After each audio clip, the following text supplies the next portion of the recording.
Hola a todos, bienvenidos al canal Marco Interno. Si aún no lo han hecho, les invito a suscribirse y a darle un me gusta al video. Hoy vamos a hablar sobre la película Buscando a Nemo de 2003. En las profundidades vibrantes de la barrera de coral, la vida de un pez payaso, Marlin, se vio marcada por una tragedia temprana. La pérdida de su compañera, Coral, y casi toda su nidada a manos de un barracuda, dejó a Marlin como el único protector de un único huevo que finalmente eclosionó, revelando a Nemo. Este pequeño, con una aleta pectoral derecha notablemente más pequeña, se convirtió en el centro del universo de Marlin, un universo que ahora navegaba con una cautela casi neurótica. La sobreprotección de Marlin no era meramente un rasgo de carácter. Era la cicatriz visible de su trauma, un intento desesperado por controlar lo incontrolable que le había arrebatado su felicidad. Nemo, por otro lado, heredó el espíritu aventurero de su madre. A pesar de las advertencias constantes de su padre sobre los peligros del vasto océano, el deseo de demostrar su valía y liberarse de la sombra de la ansiedad paterna era una fuerza poderosa. Un día, en un arrebato de desafío durante una excursión escolar cerca del arrecife, Nemo se acerca demasiado a un bote de buceo. Es capturado por un buceador, un momento que se siente como una amputación para Marlin. La búsqueda comienza inmediatamente. Marlin, un pez que siempre había temido el horizonte, se ve forzado a enfrentarse al mundo abierto. En su desesperada travesía, se encuentra con Dory, un pez cirujano azul cuyo encanto se ve ensombrecido por un caso severo de pérdida de memoria a corto plazo. Dory, a pesar de su constante desorientación, aporta una calidez y una optimista ingenuidad que sirven como el contrapunto perfecto a la perpetua ansiedad de Marlin. La química entre estos dos, forjada en la necesidad y la convivencia forzosa a través de peligros oceánicos, es el corazón narrativo de la primera mitad del filme. Su viaje los lleva a través de encuentros memorables. Reciben ayuda y consejos crípticos de una comunidad de tortugas marinas, lideradas por Crush, un veterano surfista del océano que representa una filosofía de dejarse llevar por la corriente, algo diametralmente opuesto a la rigidez de Marlin. Crush, con su aparente longevidad y su actitud relajada, encarna la sabiduría de la aceptación. Mientras tanto, en el acuario de un dentista en Sydney, Nemo está lidiando con su propia epifanía. Rodeado de peces tropicales cautivos, cuyo líder es Gill, un ídolo de la evasión con una personalidad marcada por su pasado en el mundo real y una cicatriz que evoca la imagen de un pirata, Nemo descubre que su aleta pequeña no es una debilidad, sino un desafío a superar. Gill inspira a los peces del acuario con el plan de escape maestro, un proyecto que requiere la coordinación de todos y, crucialmente, la habilidad de Nemo para navegar por los conductos de ventilación. La narrativa aquí es clara. El confinamiento fuerza la unidad y el ingenio. Marlin y Dory, tras superar las amenazas de un banco de medusas que actúa como un campo minado bioluminiscente, finalmente llegan a Sydney. El clímax se desarrolla en una carrera contra el tiempo. Marlin debe rescatar a Nemo de las manos del sobrino del dentista, mientras el plan de escape del acuario se pone en marcha. El reencuentro es agridulce. Marlin, temiendo lo peor, encuentra a Nemo vivo, pero se siente frustrado al ver que su hijo ha participado en el peligroso plan de escape. La confrontación padre e hijo es inevitable. Nemo le reprocha la falta de confianza. Marlin, el miedo que lo paraliza. Es un momento de ruptura necesario, donde el pez payaso debe aceptar que su hijo debe aprender a nadar por sí mismo, incluso si eso significa tropezar. El clímax final ocurre cuando Nemo, utilizando su aleta pequeña para maniobrar hábilmente a través de un desagüe, ayuda a los peces del acuario a escapar a la bahía. Marlin, entendiendo por fin que Nemo es más fuerte de lo que él nunca creyó, deja de intentar controlarlo y lo deja ser. La película concluye con una reconciliación en las aguas abiertas. Marlin ha aprendido la lección más importante. El amor verdadero no es atar, sino soltar las amarras, permitiendo que la vida, como la corriente oceánica, lleve a sus seres queridos hacia donde deben ir. El viaje ha transformado al padre ansioso en un padre confiado, y al hijo asustado en un joven explorador seguro de sí mismo. La travesía de Marlene y Dory estaba plagada de giros y encuentros que ponían a prueba los límites de la paciencia y la cordura del pez payaso. Cuando llegaron al mar abierto, la inmensidad era casi palpable, un vacío que contrastaba con la seguridad claustrofóbica del arrecife. La primera gran prueba llegó con el encuentro de las medusas, esa danza mortal de tentáculos luminosos. Para Marlene, cada toque de luz era un recordatorio del peligro constante. Su reacción fue pura adrenalina defensiva, mientras que Dory, con su incapacidad para recordar el peligro inminente, se lanzó al ataque con una valentía ciega, demostrando que a veces la ignorancia puede ser una forma de coraje puro, o al menos, una distracción oportuna. Fue gracias a esa impulsividad que salvaron sus vidas, un momento en el que Marlene tuvo que confiar en la estupidez alegre de su nueva amiga. La introducción a la colonia de tortugas marinas, encabezada por Crush, fue un respiro filosófico en medio del caos. Crush no era solo un pez viejo. Era la personificación de la fluidez. Su voz tranquila y su forma de hablar, salpicada de jerga de surfista, revelaban una vida vivida sin apego excesivo al plan. Había visto la evolución de las corrientes, había esquivado a los depredadores por pura inercia y adaptación. Cuando le explica a Nemo, atrapado en la espalda de su padre, que no hay necesidad de preocuparse, que solo tienes que dejarte llevar, está ofreciendo la antítesis del mantra de Marlene. Siempre alerta. La aceptación de Marlene de dejarse llevar por el impulso de la corriente de la tortuga, aunque temporal, era un paso gigantesco para su psique controladora. Mientras tanto, la vida en el acuario era una microsociedad distópica. Jill, el ídolo de la fuga, era un pez moro con una historia que lo precedía. Sus cicatrices no eran meramente estéticas, eran medallas de batallas perdidas contra la domesticación humana. Gil había estado en el mundo real, había visto la libertad, y ese recuerdo lo hacía el líder carismático, casi mesiánico, de los peces cautivos. Su obsesión por el gran escape no era solo por el deseo de nadar en el océano, sino por restaurar el honor y la dignidad a seres que habían olvidado lo que era el agua abierta. Nemo, con su aleta peculiar, se convierte en la pieza clave, el instrumento diseñado para la libertad, y su participación en los preparativos, practicando el desvío del sedimento, lo hace sentir competente por primera vez desde que su padre comenzó a medir cada uno de sus movimientos. Cuando finalmente Marlene y Dory llegan a Sydney, la ciudad misma es un laberinto de ruido y movimiento que amplifica la ansiedad de Marlene. La escena en la que Marlene cree que Nemo ha muerto, viendo el papel con el nombre de Nemo flotando, es la recreación más vívida de su trauma inicial. El mundo se detiene, el dolor es absoluto, y en ese instante de colapso, Dory, con su capacidad mágica para olvidar el dolor reciente, se convierte en el ancla. Pero la revelación de que Nemo está vivo, justo cuando el barco del dentista se dirige a arrojar los desechos al mar, provoca una explosión de prioridades en Marlene.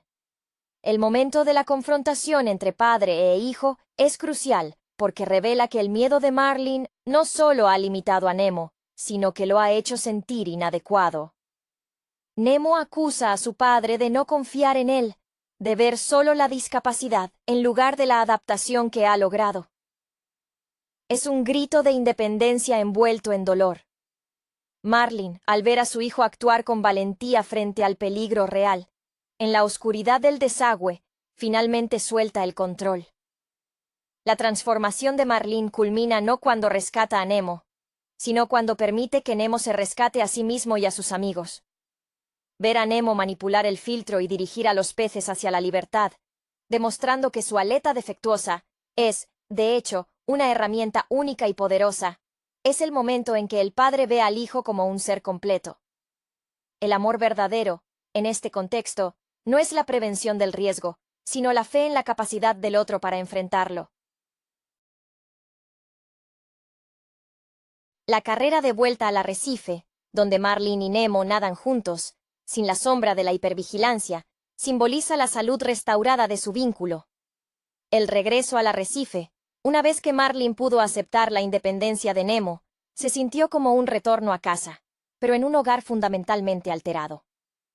El viaje había desmantelado las estructuras rígidas del miedo de Marlin, reemplazándolas con una confianza tenue pero genuina. La alegría de la reunión no era simplemente la ausencia de peligro, sino la presencia de un Nemo transformado, más audaz y menos temeroso de la desaprobación paterna. La subtrama de Dory, cuya naturaleza caótica servía como catalizador constante para la acción y la exposición emocional, alcanza su propia resolución conmovedora. Su breve pero intensa conexión con Marlin, forjada en la necesidad mutua de supervivencia, demostró que la conexión puede florecer incluso sin memoria continua. Dory, a pesar de su condición, ofrecía una lección práctica sobre vivir en el presente. Su capacidad para olvidar el miedo inmediatamente después de experimentarlo permitía a Marlin avanzar sin quedar atrapado en el bucle de la preocupación retroactiva que lo había paralizado durante años. El contraste entre la memoria perfecta y paralizante de Marlin y la amnesia funcional de Dory era una meditación sobre cómo procesamos el trauma. Un detalle revelador en el clímax es la interacción final entre Marlin y Gil en el acuario. Gil, el pez moro con ese aire de general derrotado, al ver que Nemo había escapado, no siente solo la alegría de la libertad, sino también una profunda satisfacción paternal vicaria. Él, que había fallado en sus propios intentos de fuga, reconoce en Nemo la chispa que él había intentado desesperadamente encender en sí mismo. La mirada de Gil hacia el océano abierto, mientras los peces restantes se preparan para un nuevo intento, lleva el peso de las aspiraciones no realizadas, haciendo que el éxito de Nemo sea un triunfo colectivo para todos los habitantes del tanque. La escena final en el arrecife es de una serenidad ganada con esfuerzo. Cuando otros peces pequeños intentan acercarse a Nemo, ansiosos por escuchar sus hazañas, Marlin no interviene de inmediato para protegerlo. Permite que Nemo narre su propia historia, estructurando sus experiencias en un relato coherente que mezcla el peligro superado con el ingenio demostrado. Es en ese momento que Marlin comprende que la mejor manera de honrar la memoria de Coral no es aferrándose a la vida restante, sino celebrando la audacia de la vida que ha florecido. Nemo, al nadar con soltura junto a su padre, ya no es la diminuta carga que Marlin temía perder, sino un compañero igual en el vasto y hermoso ecosistema que ahora están dispuestos a explorar juntos, con una nueva apreciación por la belleza impredecible del océano. El miedo ha sido reemplazado por la admiración. La aventura no termina con el regreso al hogar, más bien, se transforma en una nueva fase de la vida compartida. El arrecife, visto ahora a través de los ojos recién ampliados de Marlin, ya no es un santuario frágil, sino un punto de partida vibrante. El conocimiento adquirido en el viaje, las lecciones extraídas de la paciencia de Crush y la tenacidad de Gil comienzan a filtrarse en la vida cotidiana de Marlin. Se observa un cambio sutil en sus interacciones. Todavía es un padre protector, pero su protección se ha vuelto menos restrictiva y más instructiva. Ya no empuja a Nemo lejos del peligro. En cambio, le explica cómo sortearlo, reflejando la sabiduría que él mismo absorbió en su odisea con Dory. Nemo, habiendo probado la libertad y la eficacia de su propia voluntad, florece. Su aleta, que una vez fue el símbolo de su vulnerabilidad, se convierte en su firma, la prueba de que las supuestas limitaciones pueden ser adaptaciones únicas. Se le ve interactuar con otros peces juveniles del arrecife, no como el niño frágil que era, sino como un narrador experimentado que comprende la escala del mundo exterior. Su reputación se ha cimentado no por el linaje de su padre, sino por sus propias hazañas en el desagüe del dentista y la gran ciudad. Este crecimiento es el triunfo silencioso de Marlin, ver a su hijo ocupar su propio espacio sin necesidad de validación constante. En cuanto a Dory, su partida del arrecife, aunque no se narra con el mismo dramatismo que la llegada, se maneja con una ternura melancólica. Ella, incapaz de anclarse a la permanencia, Sigue su camino, quizás guiada por una corriente desconocida o un recuerdo fugaz.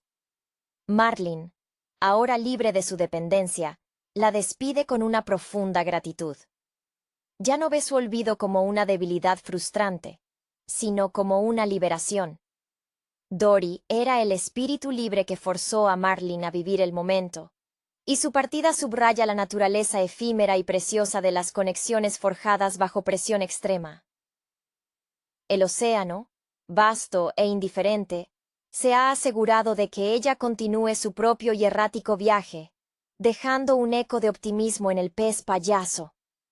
La paz en la guarida de los payasos es ahora una paz activa, no una suspensión del terror. Marlin y Nemo nadan juntos, a veces cerca, a veces explorando los límites de lo que es seguro. La relación se ha redefinido desde la tutela forzada a una asociación curiosa. Marlin, habiendo enfrentado sus demonios más profundos, el miedo a la pérdida y el miedo a la inacción, finalmente puede permitirse el lujo de la alegría simple. El azul del océano ya no representa la amenaza, sino la inmensidad de las posibilidades, un lienzo abierto sobre el cual padre e hijo pueden pintar sus futuras y, esperablemente, menos dramáticas aventuras. El legado de esa aventura se asienta en la rutina, transformándola en algo más rico y matizado. Marlin, antes un experto en identificar peligros a kilómetros de distancia, ahora invierte esa agudeza en observar el potencial. Ya no anticipa la sombra del barracuda, sino la sombra de una nube que podría indicar un cambio en la corriente. El enfoque ha cambiado de la supervivencia a la exploración informada. Se le ve a veces mirando hacia la inmensidad azul, no con terror, sino con una especie de reconocimiento melancólico, recordando la compañía fugaz pero vital de Dory. La ausencia de ella deja un hueco, un silencio donde antes había un eco constante de olvido y entusiasmo. Y Marlin ha aprendido a llenar ese silencio con la confianza en su propia brújula interna, algo que Dory le obligó indirectamente a desarrollar. Nemo, por su parte, asume su rol de hijo del héroe del arrecife con una humildad sorprendente. No se regodea en la fama, sino que utiliza su conocimiento adquirido para proteger a sus propios amigos pequeños. Su aleta sigue siendo un tema de conversación, pero ahora es el punto de partida de historias sobre superación, no de lástima. En las lecciones de natación que da a los alevines, se nota la influencia de Crush. No luches contra la corriente, Nemo, dicen. Encuéntrala y súbete a ella. Este entendimiento de la dinámica del agua es la herencia más valiosa que su padre podría haberle legado. Nemo ha comprendido que la fuerza no reside en la perfección física, sino en la capacidad de adaptación al entorno. La dinámica con los demás habitantes del arrecife también evoluciona. Los peces que antes veían a Marlin como un paranoico, ahora lo respetan como un sobreviviente experimentado. Su casa ya no es un búnker, sino un punto de encuentro donde se comparten historias de los rincones más lejanos del océano, historias que Marlin antes habría considerado leyendas urbanas peligrosas. Este intercambio de narrativas es vital. Consolida la idea de que el arrecife no es un mundo aislado, sino una pequeña comunidad conectada con un vasto y maravilloso planeta acuático. La transformación de Marlin se manifiesta en un acto tan simple como profundo: permitir que Nemo explore más allá de la visibilidad inmediata. Ya no se asoma ansiosamente desde la entrada de su anémona cada pocos minutos. Cuando Nemo se aventura un poco más lejos para recolectar algas raras, Marlin espera, haciendo algo que antes le resultaba imposible: confiar en el mapa mental que Nemo ha construido y en las habilidades que ha demostrado bajo extrema presión. Es un acto de fe madura, el reconocimiento de que su deber ha concluido y ha sido reemplazado por el de ser un consejero. La película cierra así el círculo. El pez payaso que perdió todo por el miedo a soltar, finalmente encuentra la paz en la certeza de que su hijo, aunque haya nadado lejos, siempre llevará el camino de regreso a casa, grabado en su memoria y en el latido de su corazón. El ecosistema del arrecife Antaño visto como un refugio estático, ahora vibra con una energía renovada, impulsada por la perspectiva adquirida. Marlin, al incorporar las lecciones de su travesía, se convierte en un orador involuntario en la comunidad. No cuenta la épica de la búsqueda, sino las enseñanzas prácticas que extrajo de sus encuentros. Habla del poder de la colaboración, ejemplificando con la unidad forzada en el acuario y con la sabiduría colectiva de las tortugas. Estos relatos son escuchados con una atención inédita, pues provienen de un pez que antes prefería el silencio de su miedo. Su voz, antes tensa y entrecortada, adquiere ahora una cadencia más pausada, reflejando la paciencia que aprendió observando las lentas y profundas corrientes oceánicas. Nemo, imbuido de la confianza de su padre recién descubierta, se convierte en el puente entre la cautela del viejo mundo y el entusiasmo del nuevo. Su aleta más pequeña, esa que Gill había idealizado como un punto de apoyo para la huida, es ahora el símbolo de su resiliencia individual. Cuando enseña a nadar a los más pequeños, no solo les muestra cómo mover su cuerpo, sino cómo enfrentar el concepto del miedo. Utiliza la analogía del conducto de ventilación. Si un espacio parece demasiado estrecho, la perspectiva y el ángulo correcto pueden convertir el obstáculo en una oportunidad de avance. Este enfoque pragmático y audaz es la herencia más tangible del viaje, superando cualquier instrucción directa de su padre. La memoria de Dory persiste como una nota dulce y melancólica en la vida de Marlin. A veces, durante la calma del anochecer, Marlin siente el impulso de buscar su color azul brillante en el horizonte, un impulso que rápidamente se apaga, pues sabe que su amiga sigue su propia corriente impredecible. Esta aceptación de la pérdida temporal y la naturaleza transitoria de las alianzas es quizás el crecimiento más profundo de Marlin. Aprendió que el amor se manifiesta de muchas formas, y que no todas las relaciones están destinadas a la permanencia física.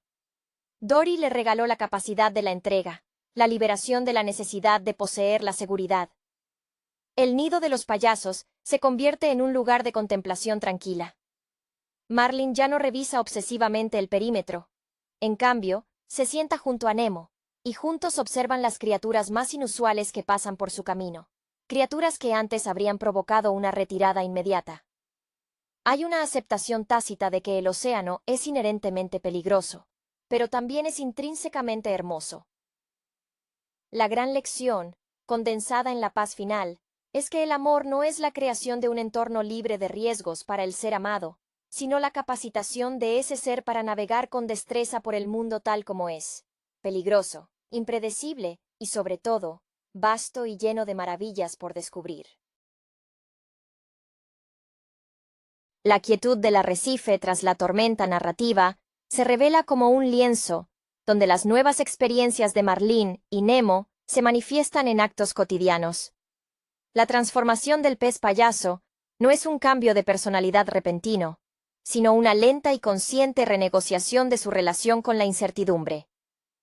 Ya no se precipita a corregir cada movimiento incipiente de Nemo. En su lugar, adopta la postura del observador informado. Este nuevo enfoque se evidencia en cómo maneja las interacciones sociales de su hijo. Cuando Nemo se aventura a liderar un pequeño grupo de peces juveniles, en lo que parece ser una exploración peligrosa hacia un nuevo campo de anémonas, Marlin permanece cerca, manteniendo una distancia prudencial, permitiendo que la tensión del riesgo se desarrolle hasta que Nemo mismo decide el punto de repliegue. Esta moderación paterna es el mayor indicador de su sanación emocional.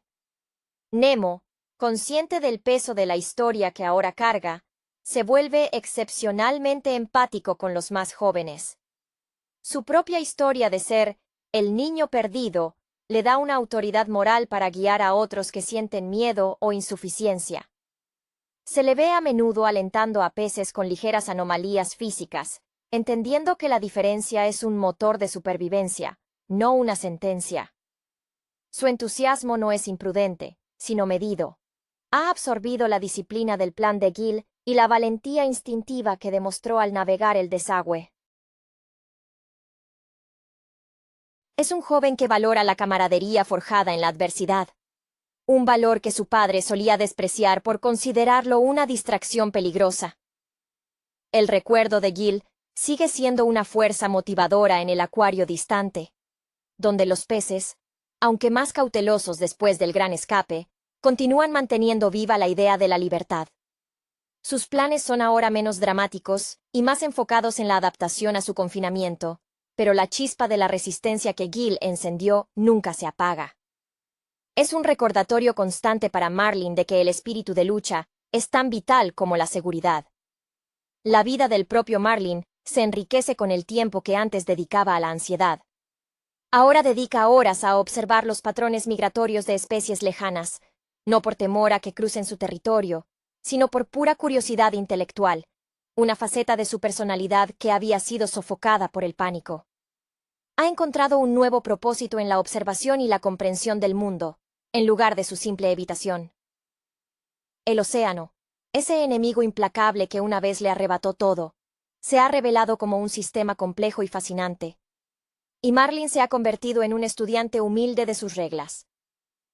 La paz final es, por lo tanto, una integración. La seguridad ya no es la ausencia de peligro, sino la absoluta convicción de que, sin importar lo que el mar presente, él y su hijo están equipados para enfrentarlo, juntos o separados.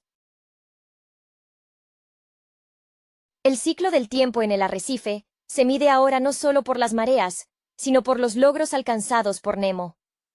Cada nueva temporada trae consigo una ligera expansión de los horizontes de exploración del joven payaso.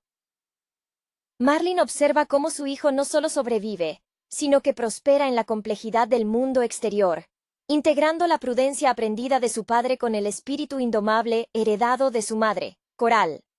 Esta síntesis de temperamentos finalmente crea un equilibrio que Marlin, en su estado anterior, nunca pudo alcanzar. El amor se ha manifestado como un catalizador para el crecimiento mutuo. Nemo obligó a Marlin a soltar, y Marlin, al hacerlo, permitió a Nemo alcanzar su máximo potencial. La influencia de Dory, aunque ausente físicamente, se manifiesta en la actitud espontánea de Marlin ante lo inesperado. Si un cardumen de peces migratorios bloquea inesperadamente la entrada a su anémona, Marlin ya no se paraliza buscando una ruta alternativa y segura. En su lugar, emite un sonido de saludo amistoso, una pequeña concesión a la sociabilidad que Dory le inculcó sin querer. Esta apertura es significativa. El pez payaso que una vez veía cualquier interacción ajena como una amenaza potencial, ahora reconoce el valor de las conexiones transitorias y las sorpresas benignas que el océano ofrece. La figura de Crush y su filosofía de dejarse llevar se ha convertido en un mantra recurrente para Marlin en sus momentos de duda. Cuando la tentación de revisar excesivamente la ubicación de Nemo es fuerte, Marlin recuerda la facilidad con la que Crush navega las corrientes más turbulentas y logra mantenerse a flote, no luchando, sino fluyendo con ellas. Esta aceptación pasiva del caos ha liberado una enorme cantidad de energía mental para Marlin, permitiéndole disfrutar de la mera existencia junto a su hijo, sin la constante necesidad de intervención o planificación exhaustiva. El arrecife se ha convertido, en esencia, en un microcosmos del mundo que Marlin aprendió a respetar. El miedo no ha desaparecido del todo, pues es una parte intrínseca de la supervivencia, pero ha sido domesticado y puesto en su lugar apropiado. Ya no es el director de orquesta de su vida, sino un instrumento afinado que suena solo cuando una amenaza real lo requiere. La imagen final que se dibuja es la de dos peces payaso nadando juntos en la penumbra cálida del atardecer oceánico. Un padre y un hijo que han recorrido un camino increíblemente arduo, no para asegurar la invulnerabilidad, sino para aceptar la belleza inherente al riesgo de vivir plenamente. La plena integración de Marlin en la vida del arrecife se nota especialmente en su interacción con la comunidad más joven. Ya no es solo el padre de Nemo, se ha convertido en una figura de autoridad tranquila, un mentor que habla desde la experiencia del límite. Los peces más jóvenes, fascinados por la historia de Sydney, a menudo le preguntan a Marlin sobre los peligros que enfrentaron, esperando relatos de monstruos marinos y batallas épicas.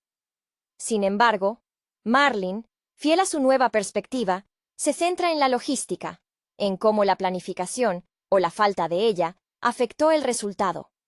Les enseña sobre las corrientes peligrosas y la hidrodinámica de los depredadores, siempre equilibrando el respeto por el peligro con la admiración por la capacidad de adaptación de su hijo. Nemo, al crecer, demuestra una habilidad innata para la diplomacia social, algo que Marlin nunca poseyó. Su carisma proviene de su autenticidad. No intenta ser el pez más fuerte o el más rápido, sino el más ingenioso. Cuando surgen disputas menores entre los alevines por territorios de alimentación, Nemo interviene con una lógica clara y desapasionada, recordando a todos que en un entorno tan grande como el océano, la cooperación es una estrategia de supervivencia superior al conflicto territorial. Esta sabiduría social es una de las mayores sorpresas para Marlin, quien siempre asumió que el mundo exterior era un campo de batalla darwiniano puro, y no un complejo entramado social que requería tacto. La ausencia de Gil en el acuario, aunque desconocida para Marlin y Nemo, se refleja en los nuevos y pequeños actos de desafío que Nemo organiza en el arrecife. Pequeñas expediciones a arrecifes vecinos, que están técnicamente fuera de los límites seguros, pero que son esenciales para el aprendizaje. Estos no son actos de rebeldía, sino de exploración controlada. Nemo entiende que la zona de confort es seductora, pero estancadora. Marlin aprueba estas incursiones con un gesto de cabeza, una señal mucho más potente que cualquier discurso de ánimo. El miedo de Marlin ha madurado hasta convertirse en precaución, un instrumento afinado en lugar de una alarma constante. Finalmente, la felicidad de Marlin se cristaliza en la aceptación de que Nemo no es una extensión de su propio ser traumatizado, sino un individuo con su propio destino. La imagen recurrente es la de Marlin permitiendo que Nemo nade por delante, mirando su aleta peculiar propulsándolo hacia adelante con gracia y propósito. El océano sigue siendo vasto y lleno de peligros desconocidos, pero por primera vez desde la tragedia de Coral, Marlin siente que no está meramente protegiendo una vida, sino participando activamente en la celebración de una vida que ya ha demostrado ser resistente. La paz no es la ausencia de miedo, sino el profundo conocimiento de que el amor, cuando es verdadero, reside en la confianza depositada en el viaje del otro. La serenidad en el arrecife no era un estado permanente, sino una acumulación de momentos ganados a pulso contra la adversidad. Para Marlin, cada amanecer era una pequeña victoria sobre la inercia del pánico que una vez lo paralizó. Había aprendido que la rutina, lejos de ser una prisión, podía ser un marco para la libertad, siempre y cuando no se convirtiera en un muro protector. Su nueva rutina incluía compartir las historias de sus viajes, pero filtrándolas a través de la experiencia de Nemo. Él narraba el peligro, y Nemo aportaba la solución, la maniobra, el ingenio que desarmaba la amenaza. Esta simbiosis narrativa reforzaba la confianza mutua y ofrecía una lección vital a los jóvenes. La experiencia de la generación anterior debe ser complementada por la adaptabilidad de la nueva. Nemo, al entrar en una etapa más madura de su vida juvenil, comenzó a mostrar un interés genuino por el conocimiento del entorno que su padre había acumulado durante años de hipervigilancia. Le preguntaba a Marlin sobre los ecosistemas distantes, sobre los tipos de corrientes que existían más allá de la barrera, no por desafío, sino por curiosidad genuina sobre el mundo que lo había reclamado y luego devuelto. Esta curiosidad informada era el mayor consuelo para Marlin. Su hijo quería explorar el océano, no escapar de él. Había reemplazado la necesidad de huida de Gil por la necesidad de conocimiento de Marlin, un equilibrio perfecto entre el espíritu aventurero y la cautela pragmática. En cuanto a la memoria fugaz de Dory, su influencia se manifestaba en pequeñas explosiones de empatía espontánea. En una ocasión, cuando una criatura inofensiva pero grande se acercó demasiado al territorio de los payasos, Marlin sintió el viejo tic de huida, pero antes de reaccionar, se detuvo. Recordó el momento en que Dory, olvidando que estaba en peligro, Se había lanzado a hablar con un tiburón, desarmándolo con su sencillez. Marlin imitó sutilmente esa táctica. En lugar de huir, se quedó quieto y observó con neutralidad. La criatura, al no encontrar miedo o agresión, simplemente siguió su camino. Fue una validación silenciosa de que la vulnerabilidad, cuando se combina con la calma, puede ser una forma superior de defensa. La lección final y más profunda para Marlin fue la comprensión de que el amor no es una armadura impenetrable, sino un puente hacia la autonomía. Al ver a Nemo no solo sobrevivir, sino definir su propio camino en el vasto azul, Marlin se liberó de la carga de ser el único garante de la vida de su hijo. El arrecife, en su color y vitalidad renovados, ya no era un monumento a la pérdida pasada, sino una promesa del futuro compartido. La imagen perdurable es la de Marlin y Nemo nadando lado a lado, no uno detrás del otro en formación de protección, sino en paralelo, reconociendo la inmensidad del océano como un espacio compartido, lleno de maravillas que ahora estaban listos para enfrentar juntos, con el respeto debido, pero sin el yugo del miedo. La vida en el arrecife se asentó en una armonía dinámica, una que celebraba la experiencia y la capacidad de adaptación recién adquirida. Marlin ya no sentía la necesidad constante de enumerar los peligros del día. En su lugar, su rol se había transformado en el de historiador y guía filosófico. Cuando los peces jóvenes se acercaban, ansiosos por historias de la gran ciudad, Marlin no solo relataba el terror, sino el poder transformador de la adversidad. Se centraba en cómo la necesidad había obligado a Dory a ser ingeniosa, cómo la presión había pulido la habilidad de Nemo. Él había aprendido, a través de su propia Odisea, que la verdadera valentía no era la ausencia de miedo, sino la capacidad de funcionar eficazmente a pesar de él. Nemo, por su parte, había evolucionado más allá de ser el hijo sobreprotegido. Se había convertido en un modelo a seguir para la resiliencia, especialmente para aquellos peces que lidiaban con alguna forma de deficiencia o desventaja en el arrecife. Su aleta, antes causa de tanta angustia paterna, era ahora su emblema de triunfo adaptativo. Él enseñaba con el ejemplo que el verdadero límite no estaba en la fisiología, sino en la mente. Utilizaba el lenguaje de la experiencia.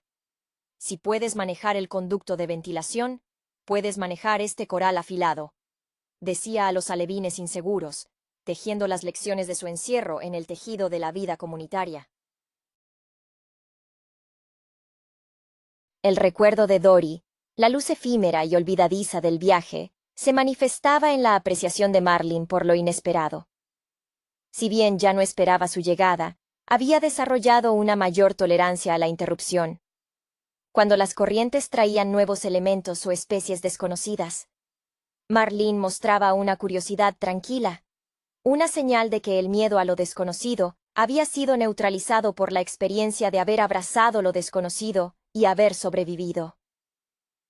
La lección de Dory sobre vivir puramente en el presente había calado en él de una manera que su propia neurosis nunca le permitió antes. La relación entre padre e hijo se había liberado de la tiranía de la culpa y el control.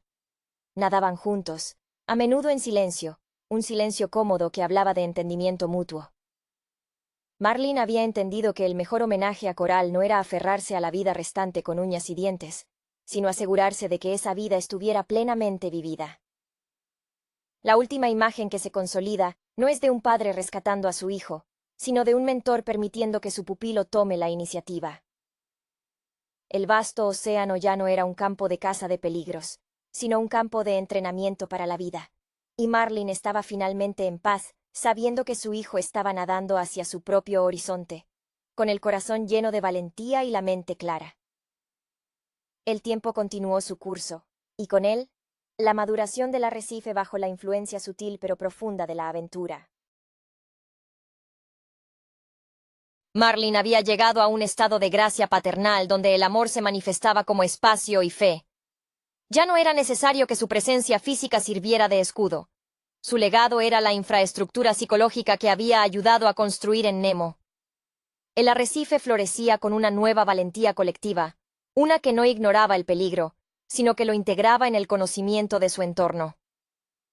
La interacción de Nemo con el vasto océano se convirtió en una danza precisa entre herencia y evolución. Se le veía a menudo cerca de los límites territoriales, observando el comportamiento de los peces grandes no con la ansiedad de su padre, sino con la precisión analítica que Gill habría admirado. Nemo había aprendido a leer el agua, a detectar la sutil alteración en el patrón de las olas que indicaba la presencia de un cazador, o la marea propicia para un viaje más largo. Esta inteligencia ambiental era su verdadera aleta fuerte, la que le permitía moverse con confianza donde otros solo veían la amenaza de lo desconocido. Marlin, liberado del yugo del control, se dedicó a la contemplación. Su refugio ya no era un escondite, sino un observatorio. Pasaba tiempo revisando los corales, recordando la fragilidad de Coral, pero ahora, en lugar de dolor, sentía un profundo agradecimiento por el tiempo que sí compartieron, y el tiempo que le fue concedido con Nemo. Este nuevo entendimiento le permitió ser profundamente paciente con las rarezas del arrecife. Si una pequeña anémona se mostraba demasiado agresiva, o si un pez territorial se excedía, Marlin respondía con una calma que desconcertaba a los más jóvenes. Su reacción era la de alguien que ya había visto el peor escenario posible y había regresado, lo que hacía que las disputas diarias parecieran triviales. El recuerdo de Dory permanecía como un susurro de optimismo indomable. En los días de calma absoluta, cuando el agua parecía inerte, Marlin a veces se permitía un pequeño acto de locura a lo Dory. Nadar brevemente en aguas abiertas sin un destino fijo, solo por el placer del movimiento puro. Estos pequeños lapsos eran su manera de honrar a su amiga, un reconocimiento de que a veces, la falta de memoria es paradójicamente una forma de vivir sin las cadenas del trauma pasado. El océano, al no retener nada, le enseñó a Marlin a no aferrarse tampoco. La paz final se consolidó en la aceptación de que su historia no había terminado con una tragedia, sino con una transformación. Padre e hijo se encontraban en un punto de madurez compartida. Ya no se trataba de salvar a Nemo, sino de navegar juntos el vasto y misterioso mar. La vida continuaba, llena de las inevitables corrientes y remolinos, pero ahora Marlin y Nemo lo enfrentaban como un equipo equilibrado. La cautela informada del padre y la audacia adaptativa del hijo, nadando hacia un futuro donde cada día era una nueva oportunidad, no solo para sobrevivir, sino para explorar la majestuosidad implacable del océano. La culminación de esta paz no se manifestó en un gran evento, sino en la sutil redefinición de la guarida de los payasos. La anémona, antes un santuario hiperprotegido, ahora dejaba entradas más amplias, invitando al flujo natural de la vida marina a rozar sus tentáculos sin causar alarma. Marlin había comprendido que el aislamiento era la verdadera parálisis. Al abrir el espacio físico, abría también el espacio emocional para la sorpresa y la conexión. Nemo, al acercarse a la adultez, comenzó a tomar las riendas de la tutoría de su propio grupo de amigos. Su enfoque era metódico, heredando la estructura de planificación de su padre, pero imbuido de la flexibilidad adquirida. Organizó simulacros de escape en miniatura alrededor de formaciones de coral complejas, enseñando a sus compañeros cómo usar las texturas y las sombras para despistar. La diferencia crucial era que, en estos ejercicios, Nemo nunca esperaba el rescate. Si un simulacro se complicaba, confiaba en que su equipo encontraría la solución, reflejando la fe que Marlin había depositado en él.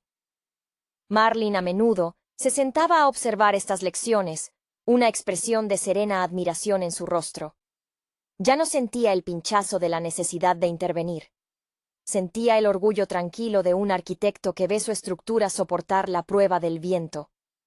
En estos momentos, recordaba vívidamente la voz aguda y persistente de Dory, su incansable optimismo que servía como un repelente natural contra el cinismo. Había internalizado su lección más profunda. La alegría no requiere memoria, solo presencia. Y él, por fin, estaba completamente presente. La relación con el océano había mutado de una batalla personal a un diálogo respetuoso. Marlin ya no veía las profundidades como un pozo de dolor, sino como el vasto escenario donde su hijo había demostrado su valía.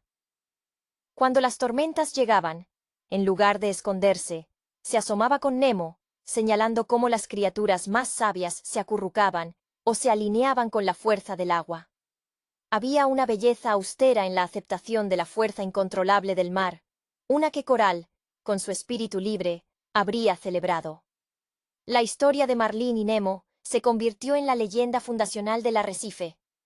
No la historia de un padre que pierde y recupera, sino la de un padre que, a través del amor más temido, el de la pérdida, encuentra la mayor libertad, la capacidad de confiar. El ciclo de la vida continuaba, y el pez payaso, que una vez se congeló ante la posibilidad de una sola pérdida, ahora estaba listo para recibir cualquier nuevo desafío, sabiendo que el verdadero hogar no era el coral, sino el vínculo inquebrantable que se había forjado en las aguas turbulentas del miedo y la amistad improbable. El siguiente capítulo en la vida del arrecife se centra en la integración de la memoria colectiva y la herencia narrativa. Marlin y Nemo se dan cuenta de que su historia no es solo personal, sino un bien comunal. El arrecife, habiendo sido testigo de su desesperada búsqueda, ahora exige la catalogación de esa experiencia. Marlin, ahora un orador involuntario, asume el rol de guardián de la historia, pero con una diferencia crucial. Ya no se trata de infligir miedo para prevenir el descuido, sino de impartir sabiduría para fomentar la perspicacia. Las historias se convierten en lecciones estructuradas. Cuando los alevines preguntan sobre el gran blanco, el tiburón, Marlin no describe el terror paralizante de sus mandíbulas, sino la vulnerabilidad expuesta de Bruce, y cómo la empatía forzada abrió una ventana inesperada a la coexistencia. Él enfatiza el principio. El peligro existe, pero la respuesta no siempre es huir. A veces, es comunicarse desde un lugar de honestidad, por más incómodo que sea. Esta perspectiva, tan ajena a su yo anterior, era el regalo más grande de Dory, el impulso de intentar lo improbable. Nemo, imitando a su padre en esta nueva función, se especializa en contar las historias de la ciudad del acuario. Su relato se enfoca en la ingeniería social del confinamiento y la brillantez de Gill. Nemo describe el cristal, la tubería y el mundo artificial con una fascinación casi científica, transmitiendo la lección de que la restricción intelectual puede ser tan sofocante como la física. Su narración resuena especialmente con los jóvenes peces más pequeños que se sienten atrapados por las costumbres o las expectativas del arrecife. Nemo les muestra que el ingenio, bien dirigido, puede subvertir cualquier sistema, incluso uno diseñado para ser inmutable. La ausencia de Dory inspira una tradición anual en el arrecife, el Día de la Corriente Impredecible. Marlin, instigado por Nemo, organiza un evento donde todos los peces nadan sin un destino predefinido durante una hora, confiando en que las corrientes naturales los lleven a lugares nuevos dentro del límite seguro del arrecife. Es un ejercicio de rendición controlada, una celebración de la memoria que no se puede retener. Marlin, al participar, lo hace con una sonrisa melancólica. Sabe que Dory nunca recordaría el día, pero el acto mismo de celebrarla es la única forma de anclar su espíritu en su vida. El clímax de esta nueva fase llega cuando un joven pez, asustado por una medusa que se acerca, se congela en pánico, imitando el estado catatónico que Marlin solía experimentar. En lugar de gritar o nadar frenéticamente, Marlin se acerca lentamente, se posiciona ligeramente entre el alevín y la medusa, y en lugar de dar una orden, susurra. Recuerda el azul, pequeño. Solo mira el azul que te rodea. El peligro es solo una parte de lo que eres ahora.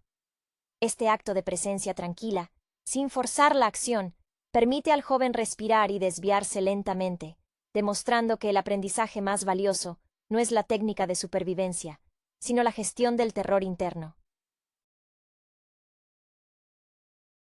Marlin finalmente ha trascendido su trauma, convirtiéndose en un faro de calma en un océano que sabe, por experiencia propia, que nunca dejará de ser implacable. La travesía visual y emocional que propone Buscando a Nemo, 2003, trasciende la mera animación infantil para instalarse como un estudio profundo sobre la ansiedad, la paternidad y la ineludible necesidad de soltar. La película, obra maestra de Pixar bajo la dirección de Andrew Stanton y Lee Unkrich, utiliza el vasto y bioluminiscente lienzo oceánico para explorar dinámicas humanas universales, presentadas a través del prisma de criaturas marinas.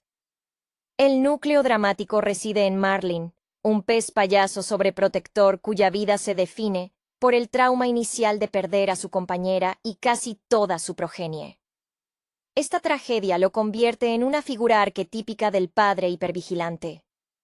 Su neurosis, manifestada en su constante necesidad de recordar reglas y advertencias a su único hijo sobreviviente, Nemo, es el motor que impulsa la acción. La película se adentra en cómo el miedo no procesado de los padres puede convertirse en una jaula para sus hijos. Marlin, que basa su existencia en evitar el peligro, un peligro que, irónicamente, él mismo magnifica, debe aprender a confiar. Su personaje no es estático. Su arco narrativo es un lento y doloroso despertar a la realidad de que la vida requiere riesgo. Nemo, por su parte, representa la pulsión natural del individuo por forjar su propia identidad, separada de las expectativas y los miedos heredados. Su aleta pequeña, una discapacidad que Marlin obsesivamente intenta compensar, se convierte paradójicamente en su mayor fortaleza cuando necesita demostrar su valía.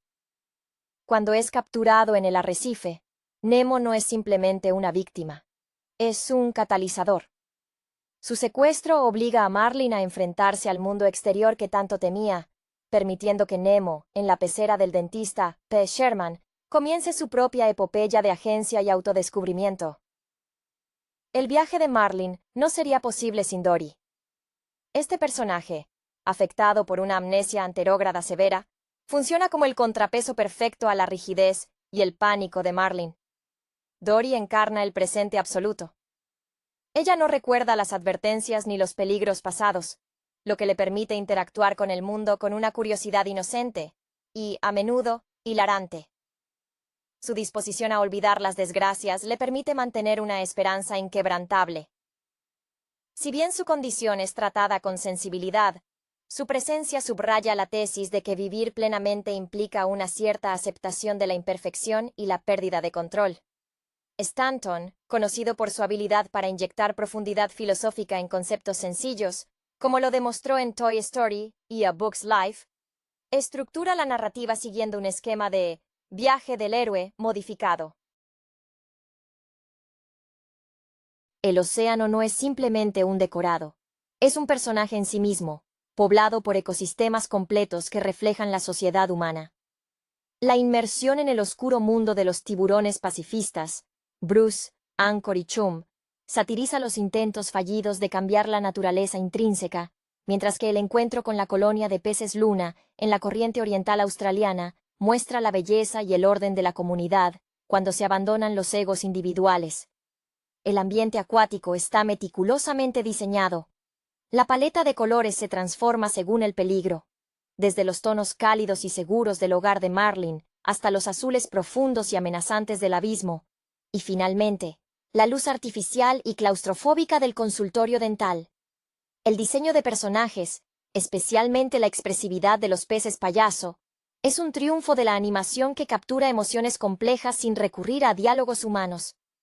El clímax en Sydney, donde la planificación meticulosa de Marlin choca con la imprevisibilidad del mundo real, representado por el barco de pesca y la flota de pelícanos, fuerza la aceptación final de Marlin. Cuando finalmente grita, «¡Corre, Nemo, corre!», está liberando a su hijo, no solo de las redes, sino de su propia sombra protectora. La escena final, con Nemo regresando a casa y Marlin permitiéndole ir a un paseo escolar, simboliza el éxito de su terapia involuntaria. La verdadera seguridad no reside en la ausencia de riesgo, sino en la confianza en la capacidad del otro para superarlo. La película, en esencia, es una meditación sobre cómo el amor maduro implica saber cuándo dar un paso atrás. La interacción entre Marlin y Dory es fundamental para desmantelar la armadura de miedo que Marlin ha construido. Dory, A pesar de su constante desorientación, posee una inteligencia emocional que su contraparte carece. Su incapacidad para retener información le permite encarar cada obstáculo, desde la persecución de un tiburón hasta el encuentro con una medusa, como si fuera la primera vez, dotándola de una resiliencia que el traumatizado Marlin envidia y a la vez desprecia. Esta dinámica es un espejo sutil de las relaciones en la vida real, donde a menudo la persona más pragmática necesita la ligereza del otro para evitar paralizarse. El carisma de Dory, que más tarde sería explorado a fondo en su propia aventura, nace aquí de su pura capacidad empática. Ella ve a Marlin como un padre preocupado, no como un neurótico. El entorno marino se utiliza magistralmente para representar distintos estadios psicológicos. El arrecife de Anémona, su hogar inicial, es un espacio seguro pero sofocante, un útero del que Marlin se niega a dejar salir a Nemo. Cuando Marlin se aventura en el océano abierto, se enfrenta al azul infinito, la representación visual del pánico y lo desconocido. La película emplea el terror de lo inmenso, contrastándolo con la escala diminuta de sus protagonistas. Esta sensación de pequeñez es intensificada por el encuentro con personajes secundarios memorables que cumplen funciones arquetípicas en el viaje. Pensemos en Gil, el ídolo de Nemo en el acuario. Gil, un Morris idóneo con profundas cicatrices, un testimonio de sus propios intentos fallidos de escape. Es el mentor imperfecto. Su conocimiento del mundo exterior es legendario entre los habitantes del tanque, pero sus planes son a menudo demasiado ambiciosos o peligrosos, reflejando la frustración de una vida vivida en cautiverio. Él entiende la necesidad de Nemo de escapar, no por altruismo puro, sino porque ve en el pequeño pez payaso la posibilidad de redención para su propia saga de fracasos. La tensión en el acuario es un microcosmos de la opresión social y la desesperación silenciosa. Los peces del tanque, con sus rutinas forzadas y su adoración simplista por la figura del dentista, quien para ellos es el proveedor de vida, no el ejecutor final, ilustran la comodidad de la sumisión.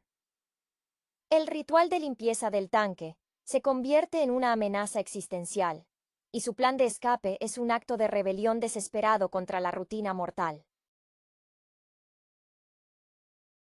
El momento en que Nemo debe limpiar la suciedad del filtro con su aleta dañada es una metáfora poderosa. Utiliza aquello que su padre consideraba su debilidad para lograr una tarea esencial, afirmando su autonomía y su competencia. La dirección de fotografía animada juega un papel crucial en transmitir la desesperación. La secuencia de la advertencia de las medusas es un tour de force visual. El ambiente se torna bioluminiscente, hipnótico y mortal. La neblina de picaduras y la parálisis resultante son narradas visualmente a través de la respiración agitada de Marlin y el cuerpo inerte de Dory. Es en este punto de casi muerte que Marlin se ve forzado a bajar la guardia y depender ciegamente de Dory para el rescate, iniciando la transferencia de control necesaria para su crecimiento emocional. El océano, lejos de ser meramente bello, es retratado como una fuerza indiferente, y es solo a través de la conexión interpersonal, el vínculo paterno reconstruido y la amistad improbable, que los personajes logran navegar su hostilidad. La cinta celebra la conexión sobre la autosuficiencia temerosa. La belleza estilística de la película se extiende a cómo se maneja el sonido y la música para amplificar la experiencia emocional. El score de Thomas Newman es fundamental, utilizando texturas orquestales delicadas y a menudo melancólicas para subrayar la soledad de Marlin en el vasto océano, y recurriendo a ritmos frenéticos durante las secuencias de persecución. La música funciona como un narrador silencioso de la ansiedad subyacente. Cuando Marlin pierde la pista de Dory o se enfrenta a la inmensidad azul, la partitura se expande, haciendo que el espectador sienta físicamente la pequeñez del protagonista frente a un mundo indiferente. El diálogo, aunque a menudo cómico, está cargado de significado subtextual. Las repetitivas frases de advertencia de Marlin a Nemo, "No te alejes", "El arrecife es seguro", no son solo reglas parentales, son mantras de su propio trauma no resuelto. Cuando Nemo, ya en el acuario, reproduce estas frases ante Gill, no es por burla, sino por un intento de procesar, y en cierto modo, domesticar la sombra omnipresente de su padre. Este acto de repetición es un paso crucial en su emancipación psicológica. La representación de los tiburones, Bruce, Chum y Anchor, es una capa adicional de sátira social sobre la rehabilitación y la autoayuda. Su compromiso con el vegetarianismo, sellado con el juramento, "Los peces no son comida", es una parodia de los grupos de apoyo. Su recaída violenta tras el olor a sangre de Marlin resalta la fragilidad de las promesas hechas bajo presión y la dificultad inherente de erradicar instintos primarios. Es la bondad accidental y temporal de Bruce lo que permite a Marlin y Dory escapar de la primera gran amenaza, mostrando que incluso en la imperfección y el fracaso momentáneo, puede surgir la ayuda. El contraste entre el mundo natural y el mundo artificial es una constante. El tanque del dentista es un mundo de luz fluorescente perpetua, sin noche ni estrellas, un ciclo artificial de alimentación y limpieza impuesto por una deidad distante, el dentista. En este entorno, la naturaleza instintiva se atrofia. Los peces han olvidado cómo sobrevivir sin supervisión humana. Nemo, al introducir el caos del mundo real, la arena del filtro, el polvo, rompe la monotonía aséptica y reactiva los instintos latentes de sus compañeros de tanque, especialmente el deseo de libertad que Gill había estado reprimiendo. Finalmente, la resolución del conflicto no es una victoria espectacular sobre un enemigo externo, sino una victoria interna sobre el miedo. Cuando Marlin ve a Nemo nadar junto a la barracuda y sobrevive, su reacción no es de alivio por el peligro evitado, sino de orgullo por la capacidad demostrada por su hijo. Es un momento de completa inversión de roles. Marlin pasa de ser el guardián a ser el espectador orgulloso. La película concluye validando la creencia de que el amor verdadero y maduro requiere valentía, tanto para el que protege como para el que debe irse. La resonancia duradera de Buscando a Nemo en la cultura popular y en el canon de la animación se debe, en gran medida, a su habilidad para entrelazar la aventura épica con la íntima crisis existencial.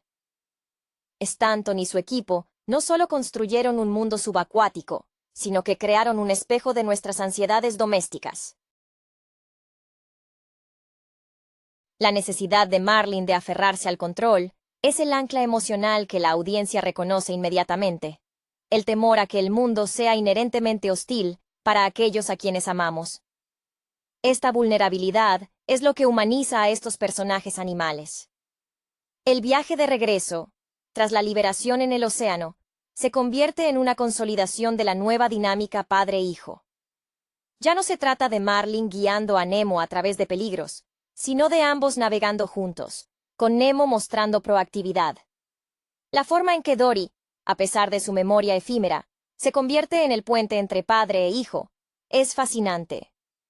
Su inocencia constante obliga a Marlin a comunicarse de manera clara y a menudo simple, despojando sus explicaciones de la sobrecarga de advertencias catastróficas que solía emplear. Ella representa la belleza de vivir sin la carga del pasado, un lujo que Marlin, atrapado en la memoria de su esposa y otros hijos, no puede permitirse del todo, pero que aprende a admirar y emular en su trato con Nemo. La llegada al arrecife, después de todo el periplo, está marcada por una celebración comunitaria que contrasta con el aislamiento autoimpuesto de Marlin al inicio. Ver a todos los vecinos del arrecife reunidos refuerza el tema de la importancia del apoyo social y la red comunitaria. El hogar no es solo la anémona, es el entorno que comparte y protege al individuo. La aceptación final de Nemo por parte de sus compañeros, incluido su pequeño grupo de amigos de la escuela, subraya que su identidad no está definida por su aleta, sino por su coraje y su capacidad para integrarse y contribuir. La película también ofrece una mirada sutil a la naturaleza de la amistad forzada por la necesidad. La relación entre Marlin y Dory, inicialmente basada en la urgencia de la búsqueda, madura en un afecto genuino. Dory encuentra en Marlin una figura estable a la que puede aferrarse, aunque sea temporalmente, y Marlin encuentra en Dory la aceptación incondicional que su propia rigidez le impedía ofrecerse a sí mismo. Cuando Dory olvida su pasado, Marlin debe reintroducirse constantemente, reafirmando su valor no por lo que ha hecho, sino por quién es en ese momento. Es una metáfora visual de la paciencia requerida en las relaciones significativas. En retrospectiva, la maestría de Pixar reside en utilizar un escenario exótico y visualmente deslumbrante para abordar temas tan terrenales como el duelo no resuelto y la necesidad de independencia juvenil. La profundidad de campo en las escenas oceánicas y la iluminación meticulosa aseguran que, incluso en los momentos más tranquilos, la inmensidad del mundo circundante recuerde constantemente a los protagonistas y a la audiencia la delgada línea que separa la seguridad de la aventura. Es un recordatorio cinematográfico de que el amor más grande es a veces el acto de dejar ir, permitiendo que otros descubran su propia luz en las profundidades desconocidas. El impacto de los personajes secundarios en la consolidación del viaje emocional es innegable y merece una atención más detallada. La introducción del bando de las tortugas marinas, liderado por Crush, representa un cambio de paradigma fundamental en la filosofía de vida de Marlin. Crush no es solo un guía, es la personificación de la despreocupación zen, una figura paterna alterna que opera bajo la máxima de «surfea la ola, no luches contra ella». Su tono calmado y su absoluta confianza en el flujo del océano contrastan violentamente con la actitud reactiva y paranoica de Marlin. La escena en la que Crush anima a su propio hijo, Squirt, a lanzarse a una zona peligrosa del río de tortugas es un espejo invertido de la dinámica Marlin-Nemo. Es una lección visual y auditiva para Marlin. El desapego y la confianza en la capacidad del otro no son abandono, sino una forma superior de cuidado. La relación de Nemo con sus compañeros en el tanque refuerza la idea de la identidad forjada bajo presión. Personajes como Bloat, el globo congestionado de ansiedad, y Peach, la estrella de mar que actúa como la vigilante y estratega del grupo, aportan texturas sociales al confinamiento. Peach, con su habilidad para observar y cartografiar el mundo exterior desde su posición fija, simboliza la inteligencia estratégica que surge de la necesidad y la inmovilidad. Ella es la primera en creer en el plan de escape, impulsada por el deseo de ver el mar una última vez, lo que demuestra que la esperanza puede persistir incluso en el entorno más controlado y deshumanizante. La paleta emocional se enriquece con el humor absurdo, que a menudo sirve para aligerar momentos de alta tensión. Las apariciones esporádicas de Nigel, el pelícano que ayuda en el rescate final, son cruciales. Nigel, un personaje que vive al margen de la sociedad humana, movido por la admiración hacia la familia de peces payaso que ha seguido a través de las noticias televisivas del dentista, representa la intervención providencial. Su amistad con los peces del tanque es forjada por la narrativa compartida y el deseo de participar en algo más grande que su propia existencia solitaria. Su sacrificio al intentar desviar la atención de los pescadores es un acto de altruismo que Marlin y Nemo no esperaban de un depredador natural. La estructura narrativa, aunque sigue el patrón del viaje del héroe, se distingue por su enfoque en la empatía como motor de rescate. El rescate final no es solo una fuga planeada por Nemo. Es un esfuerzo cooperativo donde cada pequeño acto de valentía de Nemo, desde distraer a los pájaros hasta manipular su aleta, converge con la desesperada carrera de Marlin y la ayuda inesperada de Dory, quien, a pesar de su amnesia, se mantiene leal a su promesa inicial. La imagen final de Dory siendo devuelta a la seguridad del arrecife, aunque con la incertidumbre de si recordará a Marlin al día siguiente, es un tributo a la amistad que trasciende la memoria individual. La película nos deja con la certeza de que el legado más importante de un padre no son las reglas impuestas, sino el coraje infundido. La exploración temática de la película se profundiza al considerar cómo el diseño de personajes refuerza las fallas y virtudes de sus protagonistas. Marlin, con sus ojos grandes y perpetuamente tensos, irradia una ansiedad palpable incluso en momentos de quietud. Su lenguaje corporal, siempre encogido y listo para la huida, establece un diálogo visual con el espectador sobre el coste físico de la hipervigilancia. En contraste, Dory posee una plasticidad corporal casi líquida.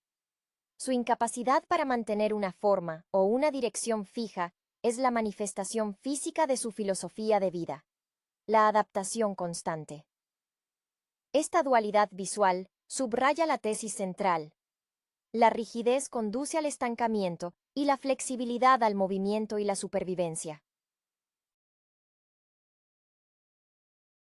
El viaje de Marlin y Dory a través de la corriente es también un recorrido a través de diferentes mitologías del océano. La referencia a Moby Dick se hace evidente en la búsqueda obsesiva y a veces autodestructiva de un objetivo mayor, aunque Marlin persigue a su hijo en lugar de una ballenaza blanca. Esta alusión clásica dota a la búsqueda de una épica que va más allá de una simple película infantil. La película utiliza estos tropos narrativos conocidos, pero los subvierte con la ternura de sus protagonistas y el entorno luminoso de Pixar, haciendo que la tragedia se sienta cercana y el triunfo, ganado a pulso emocional. La representación del ecosistema marino funciona como una crítica implícita al antropocentrismo. Los humanos son vistos casi exclusivamente a través de la amenaza que representan: la red de pesca, el anzuelo, el dentista. El mundo humano es el espacio de la destrucción y la captura, mientras que el océano es el espacio de la verdad, aunque peligroso. Cuando Marlin finalmente se sumerge en la oscuridad absoluta bajo el barco de pesca, el silencio y la presión ambiental son casi opresivos, forzándolo a depender enteramente de la audición y el tacto, sentidos que había descuidado por centrarse demasiado en la vista de su hijo. Un elemento sutil pero poderoso es la forma en que la película aborda la aceptación de la discapacidad. La aleta de Nemo no es solo un rasgo físico, es el marcador de su diferencia. La sociedad del arrecife lo acepta, pero Marlin proyecta en ella una amenaza de insuficiencia. El clímax de este tema ocurre cuando Nemo debe usar activamente su aleta para maniobrar dentro del conducto de drenaje. Al transformar su defecto en una herramienta esencial para el rescate, Nemo no solo se salva a sí mismo, sino que redefine el concepto de fuerza a los ojos de su padre. Es una afirmación categórica de que la verdadera discapacidad reside en la incapacidad de ver el potencial donde otros ven la limitación. Finalmente, la película concluye con una nota de optimismo teñida de realismo. Marlin no se cura por completo de su ansiedad. Es evidente que necesitará recordatorios constantes para resistir el impulso de sobreproteger. Sin embargo, ha aprendido a canalizar esa energía protectora hacia la confianza. El último plano de la escuela de Nemo y Marlin, permitiendo que el grupo se aleje sin pánico excesivo, es una victoria silenciosa del amor maduro sobre el miedo paralizante. La aventura de Buscando a Nemo es, en última instancia, la odisea de un padre aprendiendo que la mejor manera de proteger a su hijo es prepararlo para vivir sin él. La persistente influencia de Buscando a Nemo en la narrativa contemporánea de Pixar radica en su maestría para equilibrar lo épico con lo íntimo, utilizando el vasto e inexplorado mundo acuático como un telón de fondo para la crisis psicológica más común, el síndrome del nido vacío antes de tiempo. La película opera bajo la premisa de que la sobreprotección es una forma disfrazada de egoísmo, nacida del dolor no resuelto.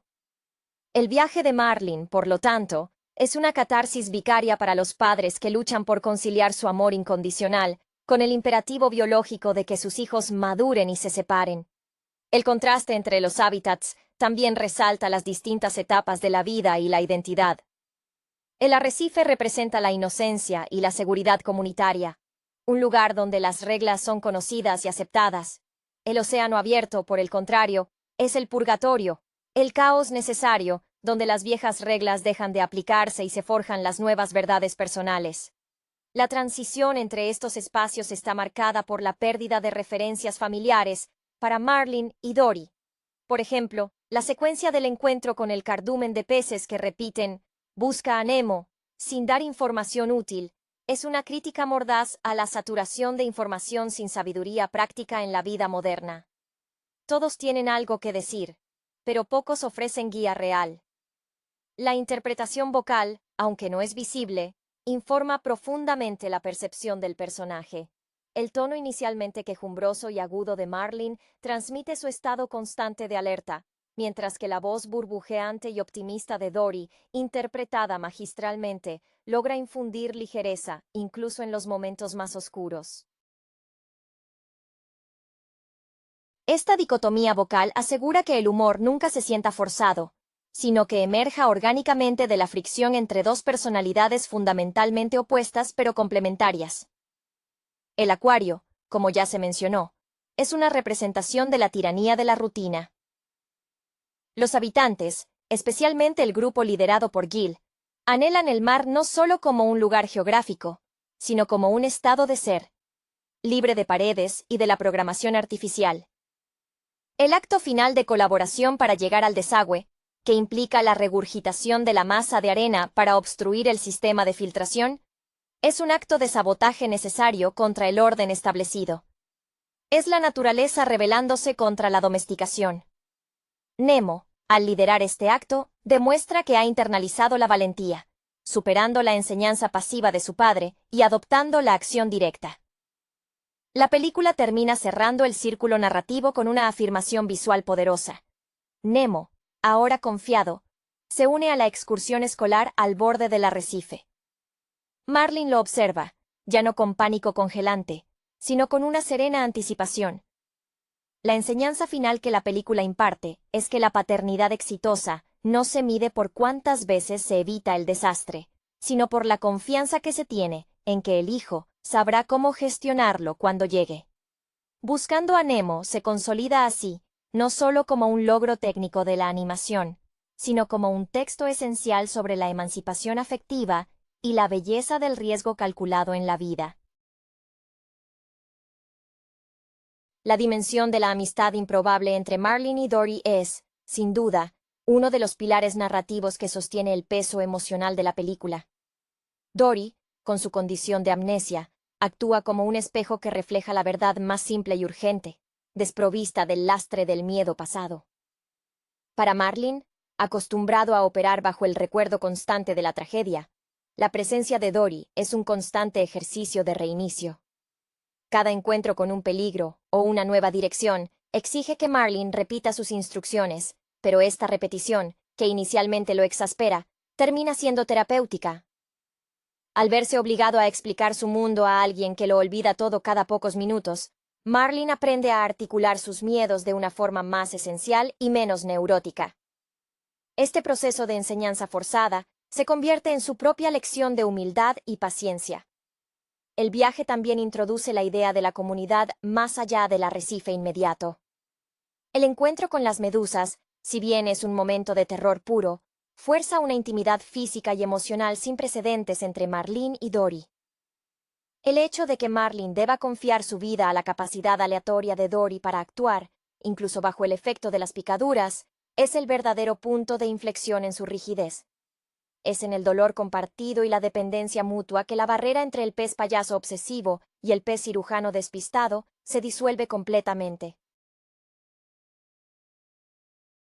La lealtad de Dory, que no está basada en la memoria de favores pasados, sino en un afecto presente e inmutable, es lo que finalmente vence la desconfianza de Marlene.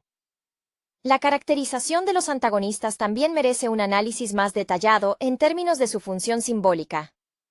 Además del dentista Sherman, que representa la amenaza anónima y todopoderosa de la civilización sobre la naturaleza, los buzos y pescadores son presentados como fuerzas caóticas e impersonales. No son villanos malvados, sino simplemente parte del medio ambiente hostil. Esta falta de malicia directa en los villanos fuerza al espectador a reconocer que el conflicto principal es interno, la lucha de Marlene contra su propia percepción del peligro, no contra amenazas externas concretas. La secuencia aérea, cuando Marlene y Dory son tragados por el pelícano Nigel, es un giro narrativo deliberado hacia lo absurdo y lo milagroso. Este momento rompe la verosimilitud naturalista del océano y sumerge a la película en el territorio del cuento de hadas puro. Nigel, el pelícano que vive obsesionado con las noticias de la familia de peces payaso, es el puente literal entre los dos mundos, el acuario y el océano. Su deseo de ayudar a Nemo es un reflejo de la admiración por el valor, probando que incluso las criaturas más grandes y potencialmente amenazantes pueden ser aliadas si se les ofrece una narrativa de heroísmo que puedan compartir. El viaje en el estómago de Nigel, aunque breve, ofrece una perspectiva aérea y desorientadora que prepara a Marlin para el caos final de la llegada al puerto de Sydney. En última instancia, el diseño sonoro del puerto es crucial para la resolución. El ruido estruendoso de los barcos y las gaviotas contrasta con el silencio relativo del océano profundo y el zumbido artificial del acuario. Es un entorno sensorialmente abrumador, el último campo de pruebas para Nemo y Marlin. La habilidad de Nemo para reunirse con su padre en medio de tal cacofonía, guiado por el instinto y la urgencia, es la culminación de su entrenamiento autoimpuesto, demostrando